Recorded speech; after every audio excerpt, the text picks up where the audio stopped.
my team. They're gonna go to Jordan. They got him. Shot. Jordan's gonna shoot. Good. Get it. The game is over. Sometimes I dream that he is me. Got to see that's how I dream to be. Poster. I dream I move.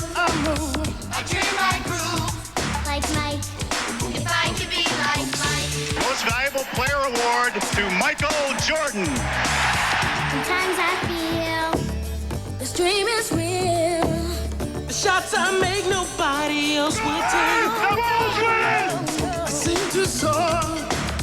Can hear the roar like Mike. If I could be like Mike. Oh, what a move by Jordan. If I could be like Mike. If I could be like Mike.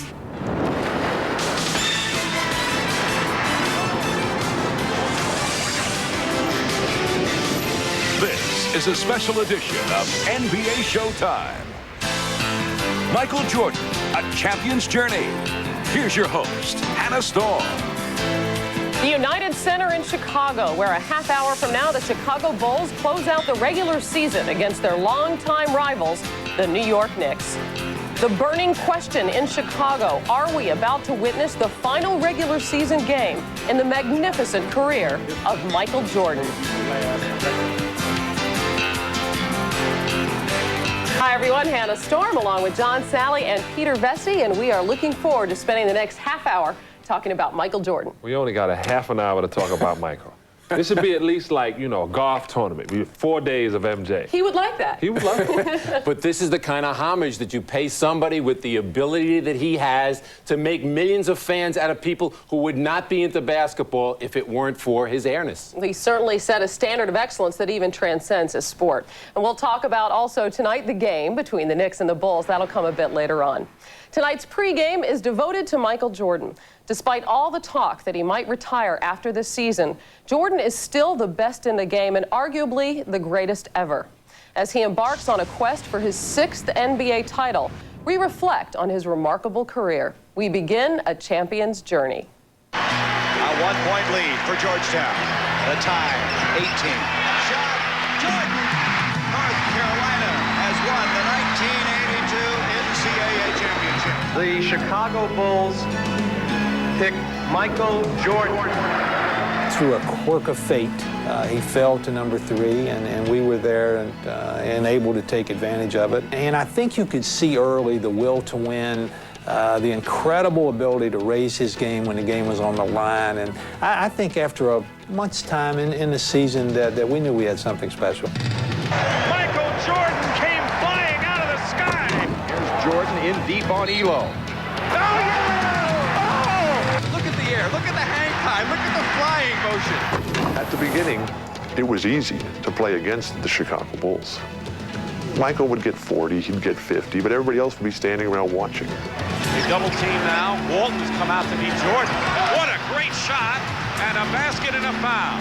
We had, on the Boston Celtics, the best team that year. The first game, he comes in and he scores 49 points. And so we're sitting in the locker room, we waxed him. And we're sitting in the locker room after the game saying, well, he'll never do that again. He certainly didn't. He scored 63 the very next game. Bird saves it, but Michael steals the ball. Jordan back to the rack. Whoa! Fans have not realized that at the beginning of Michael's career, when his game was all about athleticism, when it was all about being an individual out there, he didn't win. In coaching Michael early, I know the one thing that really used to bother him was, you know, the Pistons at that time, it was Isaiah and his group, and Larry had the Celtics, and Magic had the Lakers, and the supporting cast they had. And all Michael ever heard about in his career was, you don't make anybody around you better. You're great, but... You knew you couldn't conquer him.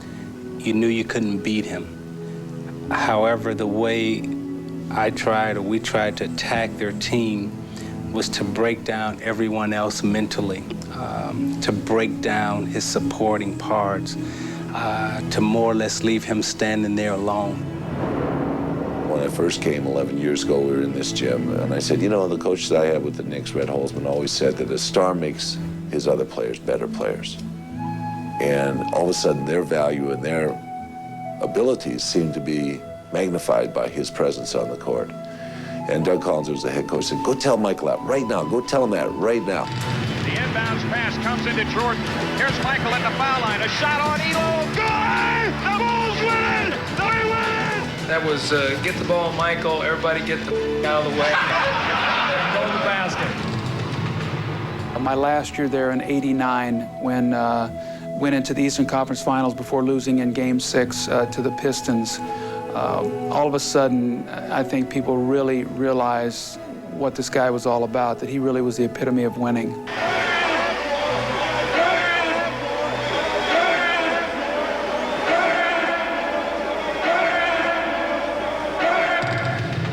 But we like the fact that we own the Central Division.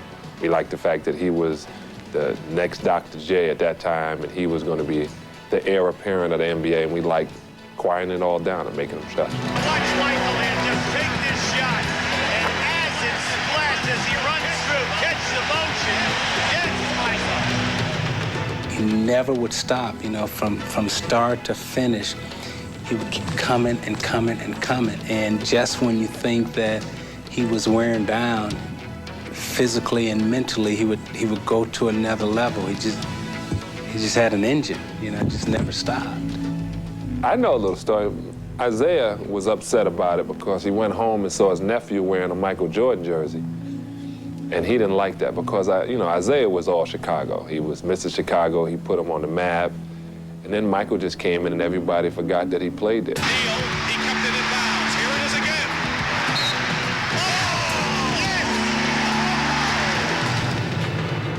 I knew I was beat when I knew he had finally conquered me.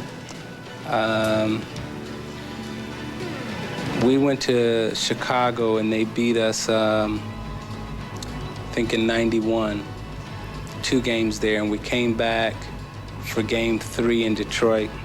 And I'll never forget it, we were in the 3rd quarter.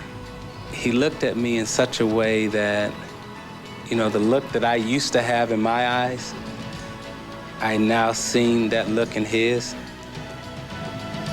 and it scared the death out of me.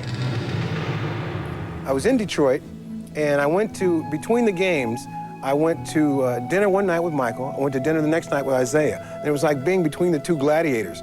And listening to Isaiah talk, he was like, you know, the king of the hill that realized that his kingdom was threatened. I went out to dinner again that night with Ahmad, and I said, you know, I'm beat. You know, he's got us. And from that point on, you know, once he got on top, our mentality was the same. It's a matter of conquer and destroy. And once he got it, he's never stopped since. And once the Bulls were able to get past their nemesis, the Pistons, the championships followed. It remains to be seen which team the Bulls will face in this year's playoffs, which begin next week. New Jersey and Washington are battling it out for the 8th and final spot in the East. The Wizards tonight are beating the Boston Celtics by 10 with about 5.5 minutes left to go in their home game. If Washington should win tonight, they also need losses by New Jersey and Orlando tomorrow to claim that final playoff spot in the East and the first-round matchup with Chicago. When we return, part 2 of Michael Jordan, A Champion's Journey. Our special edition of NBA Showtime continues right after these messages.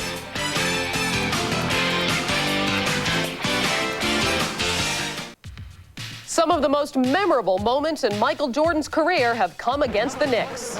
Michael Jordan puts on a show. Jordan trying to shake off starts. Michael Jordan and Xavier McDaniel having words.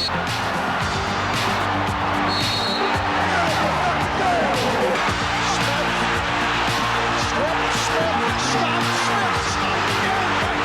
55 points by Michael Jordan. Jordan nearly fouled, and the shot's gonna fall. Oh, man. Now, Jordan and the Bulls were to face the Knicks in this year's playoffs. It would have to come in the Eastern Conference Finals. Early in his career, there was a perception that Jordan was a great singular talent, but the question lingered, could he lead a team to an NBA title? In the decade of the 90s, that question has been answered in a resounding manner. We continue with a champion's journey. This is what you live for, to play Michael Jordan in the finals.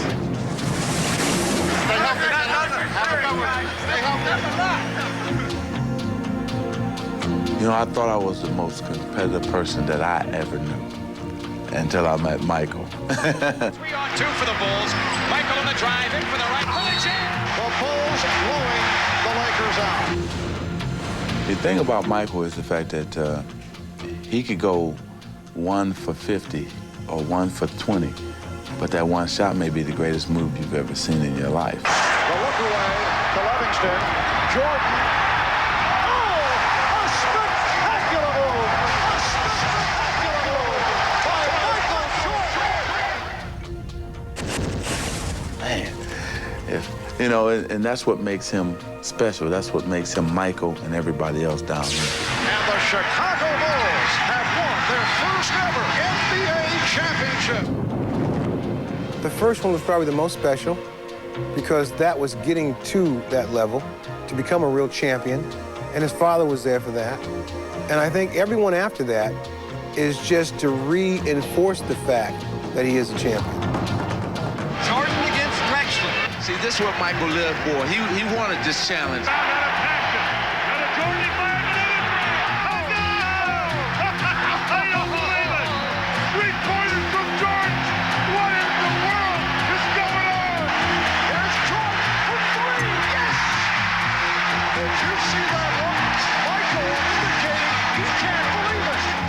Part of being a champion and part of understanding the mental psyche of a champion is that you take that away from a person before he walks into the game.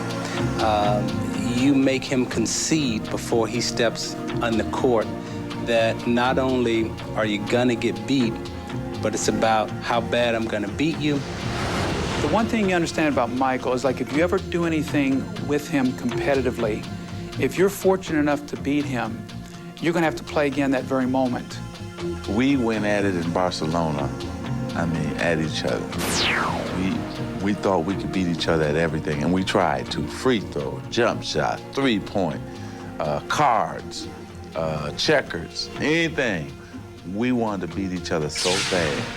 One night in Barcelona, Magic Johnson, Larry Bird, Charles Barkley, Patrick Ewing. Big argument about who was the best, who was this, who was that. Magic was saying, hey, me and Larry brought this league to where it was. We're the stars, we're this and that and the other. He kept on talking. Finally, Larry Bird goes, Magic, shut up. We were, he is. The Bulls trying to become only the third team in NBA history to pull off a three-peat. 10 seconds to go in the shot clock. 15 in the ballgame. Michael will take it. He's fouled. He scored! Superman back in the building! You don't want to lose to him because you have to listen to him. You know, one thing about Michael, he takes no prisoners. And if he beats you, he lets you know it, and he stomps you when you're down. So there's nothing worse than losing to him. To Paxson. Paxson going for the win. Here's Paxson for three. Paxson. Yes! The Chicago Bulls have earned 3 straight NBA championships. When I lose the sense of motivation and the sense of to prove something as a basketball player, it's time for me to move away from the game of basketball. Today, Michael Jordan at age 32 tries to accomplish what no one else truly has in team sports history. And the season is over, my friends. The Magic win it. When he came back and when he lost to Orlando and he made a big turnover, he said that really bothered him. So every day that summer, no matter what happened, 6 days a week, he was shooting the ball, lifting weights, shooting the ball, lifting weights. And he understood that that was the most important summer, since the summer his arrival into the NBA. There it is. 70 has become a reality for the Chicago Bulls. After a 2-year absence, the Chicago Bulls have regained the NBA throne. And, you know, there's been a lot of great athletes, but this man has won at the college level. He's won at the Olympic level. He's won now as a pro. He's tasted it all. and he still can't get enough of it. We're down to 2, now to 1. Here's Jordan. Yes! It's all over. The Chicago Bulls have won at the buzzer. You know, if you look at the finals, you go, okay, you got this team against that team, but they have Michael Jordan. He'll will this team to win. And that's what you have to beat. You don't have to beat the Bulls. You have to beat his will. And I don't think that at this point in his life that's possible for him to do. Michael Jordan playing despite flu symptoms. Pippen making Hornacek. Here's Jordan. Yes! It looks like he's a boxer just hanging on along the ropes. Basketball today wouldn't be where it's at, you know, if Michael Jordan hadn't come along, and he and only he, you know, could take it to that level. What I want to tell fans is set your VCRs now, because once he goes, that's the only thing you're going to have is the memories and all the plays, all the joy that he gave us, because it won't be another one, that's for sure.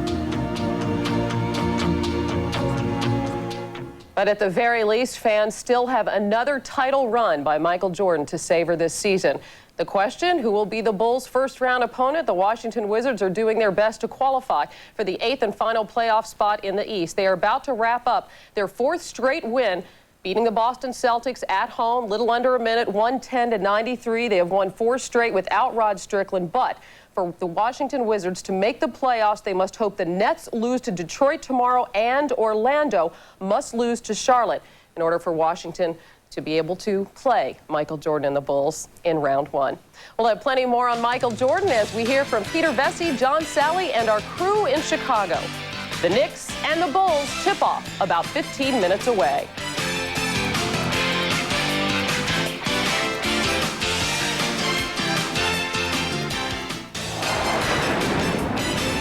Part of Michael Jordan's greatness lies in his durability. He has not missed a game in the last 3 seasons, and he's closing in on yet another scoring title. For more on that, we go to Bob Costas, Doug Collins, and Isaiah Thomas. And Hannah, if Michael gets it, it will be his 10th scoring title, extending his own record. Wilt Chamberlain won 7 times. It would be by the smallest margin, though, of the 10 Michael has won. As of right now, he's averaging 28.6. Following a 43-point outburst last night against Dallas, Shaquille O'Neal is at 28.2. For the sake of argument, let's say that Michael is held reasonably in check tonight by the Knicks. If he scores 20, then Shaq could win the scoring title if he puts up 42 tomorrow at home against Utah. And here you see the other figures Shaq would need if Michael scores through 40 points. We'll assume, Zeke, that if Michael busts out with more than 40, that it's out of the question for Shaq. How important do you think this is to Michael, and to what lengths would he go to get it done? Bob, we all know that Michael is a winner, and he loves a challenge, and this scoring title provides just that. Michael needs 28 points to get his average tonight. That would force Shaq to have to score 47. Michael wants to win the scoring title. We talked to Phil Jackson earlier. Phil told us that he'll see how Michael feels, and if Michael feels like he wants to put up more than 28 numbers, he'll let him do it, and it'll be a great way to end the regular season. Now, tomorrow, when the Lakers play at home, they have to keep in mind they can't distort the game just to get Shaq's numbers for him, because if the Lakers win, coupled with a Seattle loss, then the Lakers win the Pacific. Well, Bob, Shaq is a winner also. He does not have the championships as of yet, but his Laker team is in the hunt, and Shaq is capable of huge numbers. We have seen a 50-point high, 43 points last night, so we know he's capable of putting up big numbers. He has also been there before. The last game of the season in 1994, Shaq had 32. David Robinson came back with 71 to win the title. David Thompson posted 73. George Gervin got the last shot, 63. He won the title. The one advantage Shaquille has is he knows what Michael was going to do tonight, so he'll get the last shot tomorrow. He'll know exactly what he needs to win the title. Knicks and Bulls tipping off in a few minutes. Right now, back to Hannah in New York. Thank you, Bob. And there's certainly the potential for Michael Jordan to have a big game against the Knicks. He already has 2 40-point games against New York this season, both of them coming at Madison Square Garden. John Sally has a unique perspective on the subject of tonight. Michael Jordan, you were part of the Pistons teams that knocked Jordan's teams out of the Eastern Conference Finals, and also a teammate of his, winning a championship with the Bulls in 1996. What about those legendary off-the-court practice habits? Well, like you said, we did knock them around, too. We knocked them more than just out of the playoff race. maybe hurt him a couple of times. But I remember, like, Michael would always get up at 8 o'clock in the morning with his trainer, and he lifts weights before everybody else. Probably when I was rolling over thinking about what I was going to have for breakfast, he was pushing up about 220 pounds. But one time we were practicing, we were going to have a scrimmage. Phil Jackson forced him not to practice. He had on canvas tennis shoes, which proves it's not the shoes. And he put Dennis Rodman, James Edwards, and myself on the same squad to scrimmage, and Michael tied up those canvases and said, I'm playing. And I literally saw Superman enter the building. He took off to dunk on me, and he just yelled, block this, big man. And I said, you know what? I called my mother and said, Mom, I just played and saw the greatest player ever. And she said, it took you this long to realize it, but I did. And who won the scrimmage? Well, the Pistons, you know. Anyway, Peter. You know, John got the job here with us because he played with Michael and against him. That's right. That's right. Hey, this everything is true. helps now. You owe everything to this man. I got you.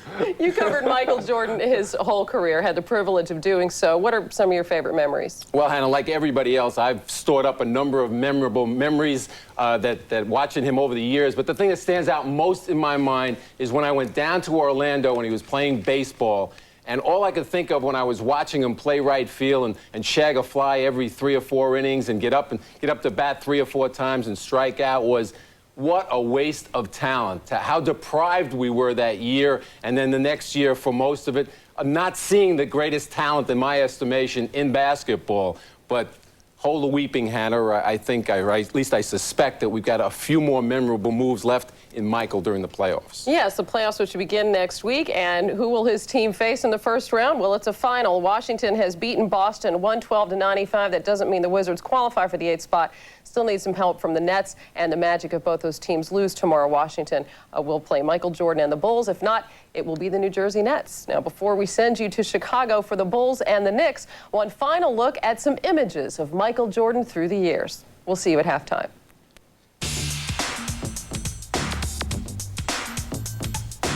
He's the Messiah in a red uniform with a bull on it.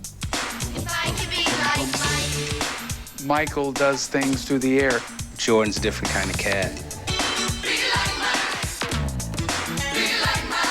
I think that Michael has to be rated probably the greatest ever at what he can do. He always lets you know that it gets down to the 4th quarter, we win, because I'm Michael Jordan. Pretty hard to argue with. There's no next Michael Jordan. Coming out smooth. I wanna be like Mike.